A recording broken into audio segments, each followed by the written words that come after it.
What's up, everyone? Welcome to this day in Philly sports history for December 22nd, 2024. I'm your host, Jim Montgomery. Welcome to a Sunday edition Eagles game day. Eagles Commanders today at 1 down in D.C. Before we get into the episode, let's do some quick housekeeping. Be sure to follow me on social media, Jimbo_Mont on Twitter and TikTok. On Instagram, at PhillyJimbo. Subscribe to the YouTube channel, Jimbo_Mont. Continue to spread the word. We've been featured in the On Pattison newsletter, working with the Philadelphia Sports Hall of Fame to get the podcast included with them as well. Things are going well, so continue to spread the word. Let's continue to grow this. 25 days of kindness, and as we get closer to Christmas, it's kind of one of those things where life's too short. So today's 25 days act of kindness. 25 days of kindness, the act today, I should say, is make amends with someone you've wronged or forgive someone who's done something to you. Life, like I said, is too short to be caught up in the drama. So go out, make amends, especially heading into the holiday season. All right, let's start with a recap of yesterday's question today. I asked you, from a rooting standpoint, is Penn State a Philly school and should we root for them? 60% of you said no, and I think it was probably more the way the question was worded. I don't necessarily think it should be considered a Philly school, but should there be a rooting interest in Philly for Penn State? But still, 60% said no. Shout out to my boy Zumas, who basically said it's not a Philly school. However, as a school in Pennsylvania, you certainly are well within your right to root for them no matter where you are, whether you're Philly, Lehigh Valley, Pittsburgh, wherever. So shout out to him. He's also a Michigan fan and ended it with Go Blue, which I concur. Go Blue. But thanks, as always, for participating in the question of the day. It's Eagles game day, so you know what the question is. For the record, Penn State did beat SMU 38-10. They will take on Boise State on New Year's Eve at a neutral site. I believe it's the Fiesta Bowl out in Arizona. So for all of you in Philly who want to root for Penn State, you can. They're a Pennsylvania State school. I, however, will not be as a Michigan fan. And I'd rather see Temple football get better, even though I don't think they will. All right, be sure to check out my boys at the Clashing Conferences podcast. Good morning to check out the NFC East, the OGs. They're doing great things over there. That's available wherever you get your podcasts as well as on YouTube. And then go to Philly Goat. New coffee alert. They have teamed up with Thunder Mud Roasting. And there's the Schuylkill River Mermaid Bitchin' Blonde Blend. Say that 3 times real fast. But then they have the coffee mug to match. So go check it out. Haven't ordered this coffee yet, but the reviews that I've seen, they're great. So go to Philly Goat, check out the coffee, buy a t-shirt, use the promo code Jim Montgomery to take 10% off of your order. All right, let's get into this Eagles game now. The spread is moved up to 4. Eagles obviously can win the division if they win. They have won 11 in a row. The first seed, number 1 seed, is still in play. So by all stretch of the imagination, this is a big game for the Eagles. On the Washington side, they are still looking to clinch a playoff spot. They're right there in the thick of the wild card race. Young quarterback looking to really cement his place in all likelihood probably will be the offensive rookie of the year. But things are looking up and up in Washington, so it's a big game for them. 11 games in a row, though, a team record, and at one point during this streak, I said they're going to lose eventually at some point. I'm not so sure now.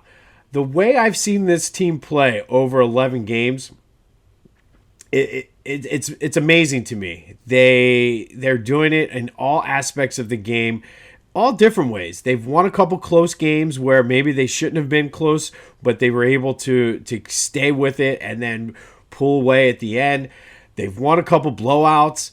They've won it with running the ball. They've won it with passing the ball. They won it with defense. Special teams has been making plays. Solid coaching decision across the board. I mean, it's tough to sweep your division. But we've seen the Eagles do it before. And truthfully, I think if you can make it through this game, the Cowboys have been a dumpster fire all year, and the Giants are trying to get the number one seed, or number one draft pick. So I don't think it's out of the question. And with this team, the way Nick Sirianni has them playing, taking it one game at a time, I don't even think they're really concerned with the win streak at all. A.J. Brown is going to play. The Eagles have not lost this year when A.J. Brown plays in a game, so I think that plays into it. But how do the Eagles win this game? Washington is going to come out and play hard, so how can they go down to D.C. and come out with a win? The three keys to the game, wish I was saying sponsored by KeyBank or a car dealership or something, so if you're out there, hit me up. It's a good little segue there. But here are the three keys to the game. First key, and I'm going to go back to the old school here. And if you are around my age, you likely played Mike Tyson's Punch-Out on Nintendo. In between rounds, Doc Lewis would always give Little Mac advice. The ultimate one he would always give was like, listen, Mac, dodge his punch, then counterpunch. And I think that's what the Eagles need to do today. Washington is going to come out on fire. And the Eagles need to dodge that punch, that power bomb in the first round, first quarter, whatever it is, and then counterpunch and come back. So if I could likely see Washington winning the toss, deferring, Eagles need to come down and score. Eagles win the toss and defer. They need to stop them early. So dodge that punch and counterpunch. Because Washington, it's a division game. They're hungry. They have a lot to play for as well. They're going to punch you in the mouth early. The Eagles need to respond to that punch. They can't go down and with the Glass Joe, doo-doo-doo-doo-doo-doo. They need to respond back. This is a home game for Washington. There's likely a ton of Eagles fans down there. I've seen all through my Twitter line, Facebook feed. There's going to be a lot of Eagles fans down there. Turn this game into a home game for the Eagles and neutralize that bomb that the Washington Commanders are going to throw at you early. So thank you, Doc Lewis, for our first key to the game. Number two, they did a good job of this in the first matchup, but they need to contain Jaden Daniels. First game, he was a little banged up with the ribs. A lot healthier now. He's playing better since that last game. Go after him early, and I've said this all throughout the keys to the game this entire season on defense. Do your job. That means Jalen Carter, Jordan Davis, do your thing up front. It means Zach Bond, Nakobe Dean, continue to play the way you are. Quinyon Mitchell, Slay, Cooper DeJean, CJ, GJ, all of you guys need to just cover and do your job. That has been really what's been working for this defense. Everybody doing their job, doing what they're supposed to do. Contain Jaden Daniels by doing your job, and the Eagles should be okay. Look, he's going to get some plays, just like we said last week with TJ Watt. Limit the impact of those plays. And Jaden Daniels, like I said, he has something to prove, especially after that first game when he was a little banged up. So contain him, do your job on defense, and you should be fine. Final key to the game. It's going to be a tough one. The Commanders signed Marshawn Lattimore specifically for this game, specifically to shut down A.J. Brown, who has historically burnt Washington over the course of his career here with the Eagles. So here's the key to that matchup. Don't force it to AJ. Look, AJ is going to get open on anybody. AJ is open even when it looks like he's not because he's just so big. Jalen needs to make good throws and don't force the ball. Take advantage of Devontae. AJ is going to get his. AJ is going to do his thing, but don't force feed him. This really could be a Devontae Smith game. And then once Devontae gets rolling, then you can look AJ's way because then Washington's going to have to adjust. I think pound the ball with Saquon, but they specifically signed Marshawn Lattimore for this game. AJ, go do your thing. The Eagles have not lost this year with you in the lineup. Show everybody why the Eagles have not lost with your lineup. But Jalen, don't force it to him.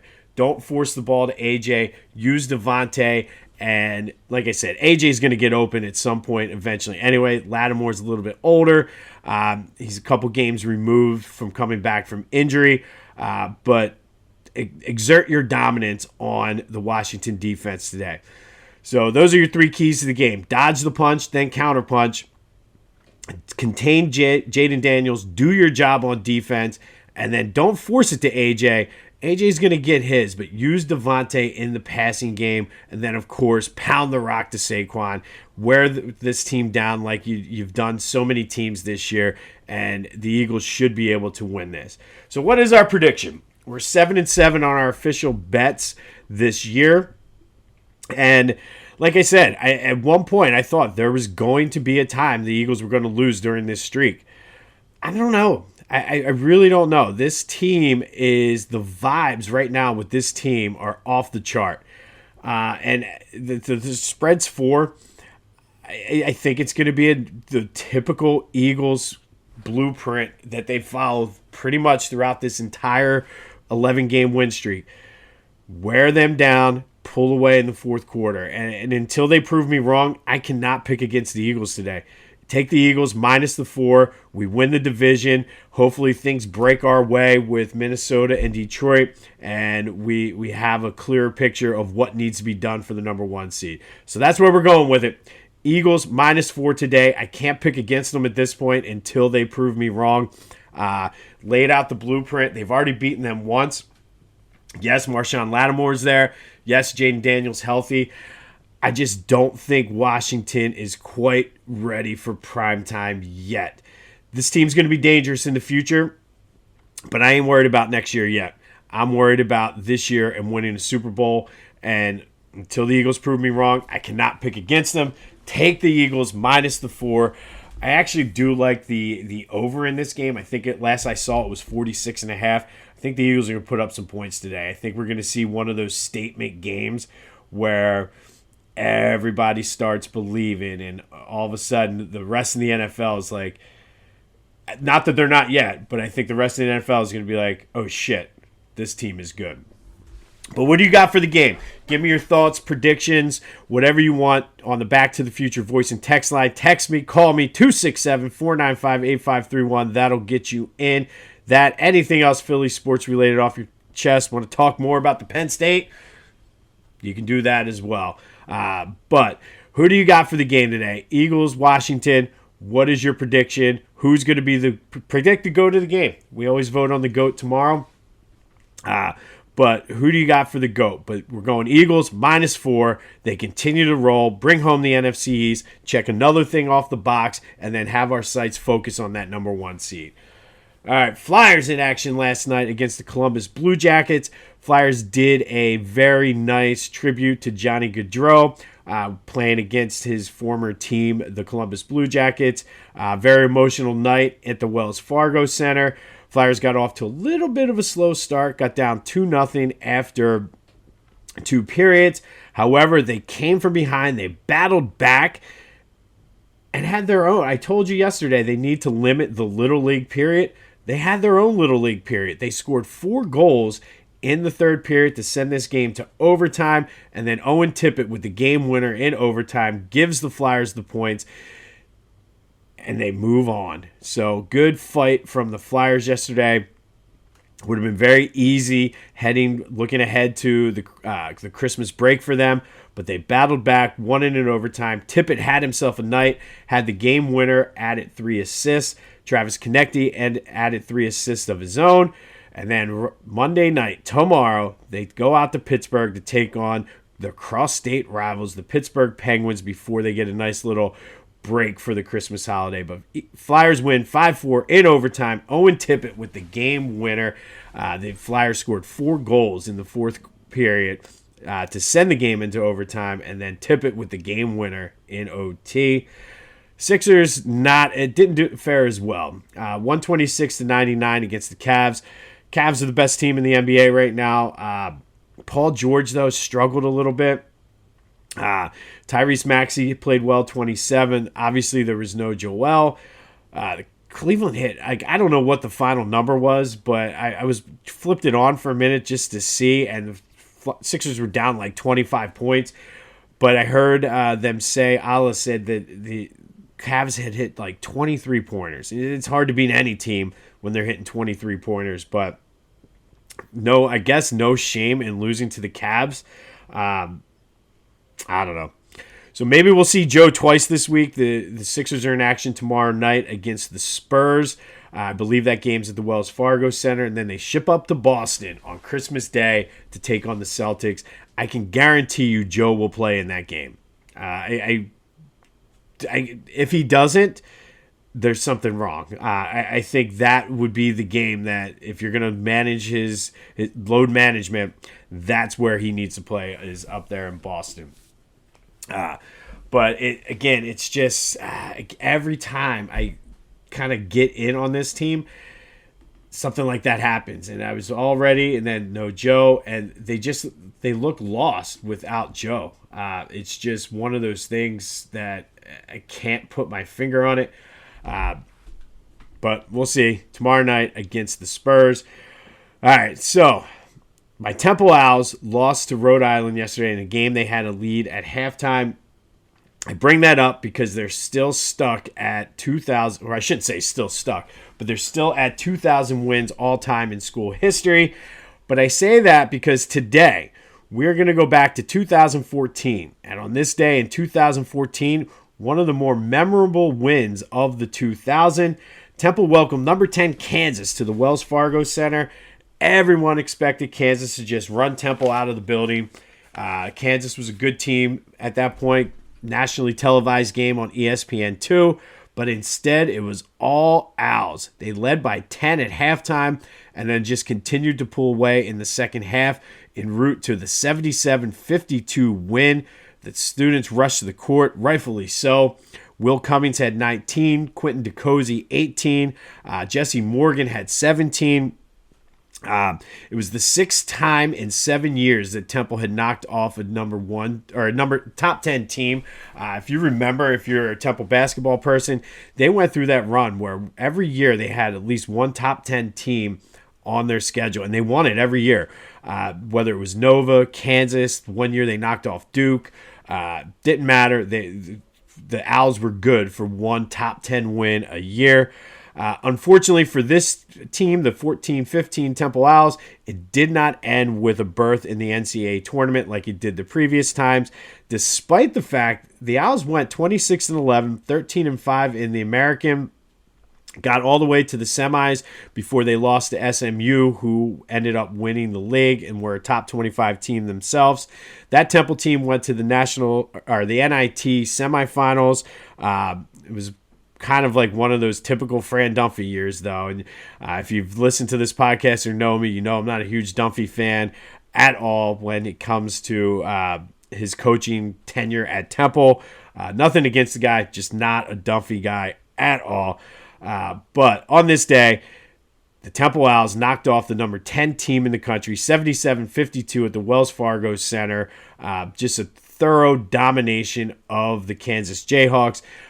Little side note, on that team for Kansas was a freshman and future 76er, Kelly Oubre Jr., had 9 points in the loss for the Kansas Jayhawks. And then finally today, our forgotten teams in Philly sports history. Today is the Philadelphia Rage, and they were a women's professional basketball team who only played in Philly for 1 year in the 97-98 season. They moved from Richmond after the 96-97 season, played their home games at the Palestra. They came in last place in the 97-98 season. However, they got off to a decent start the following year, the 98-99 season. They were 9-5, but unfortunately the league folded. They played in the American Basketball League, and that the ABL started prior to the WNBA, but once the WNBA started, they just couldn't compete because the WNBA was backed by the NBA, so they had a more solid financial base. The ABL had higher salaries and things like that, but unfortunately, they just could not sustain it. And the league folded, and a lot of those players went back into the WNBA. The Rage, though, did have Dawn Staley on their team, so Dawn Staley did play professional basketball in her home city for at least one season. She was second team All ABL in 97, 98. She was very, very early in her career. The Rage also drafted Lisa Leslie, number 1 overall. But unfortunately for the Rage, and maybe fortunately for Lisa Leslie, she chose to go to the WNBA. But the Philadelphia Rage are today's forgotten team in Philly sports history.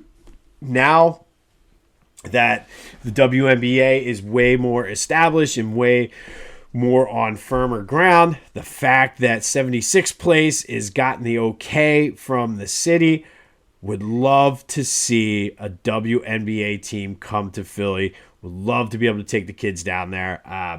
That's just my little plug, little sort of, hey, let's get a WNBA team here. But the Philadelphia Rage were today's forgotten team in Philly sports history. Only played here for a year and a half.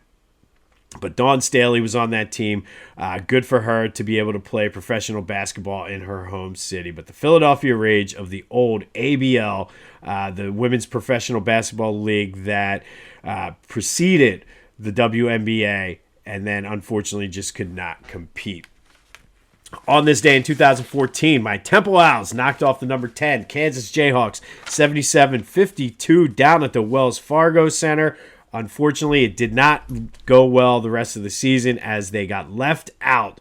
And I think if I remember correctly, they were one of the bubble teams that I feel like that year in particular, the Temple football team got screwed in a bowl game. They had the most wins of any team that did not get picked for a bowl team or a bowl game.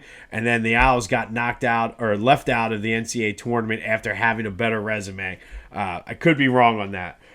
But the Owls beat the Jayhawks 77-52 on this day in 2014. We'll have more on the Eagles game tomorrow. Get your predictions in on the Back to the Future voice and text line. Who do you got? What are your bold predictions for the game? Whatever you want. Let's have some fun on an Eagles game day. Laid out the 3 keys. Dodge their punch and counterpunch. Contain Jaden Daniels. And don't force the ball to AJ, but let AJ cook because I'm sure he's going to have something to prove since they specifically got Marshawn Lattimore to stop him. Remember, make amends, forgive somebody who's done something to you. Life is too short, especially during the holiday season. But as we continue to go toward Christmas, remember we will be here every day throughout the holiday season. Just might have some shorter episodes. But the sports world doesn't stop, and neither do we. This has been This Day in Philly Sports History for December 22nd, 2024. My name is Jim Montgomery. Go have yourselves a Sunday, and until next time, go Birds.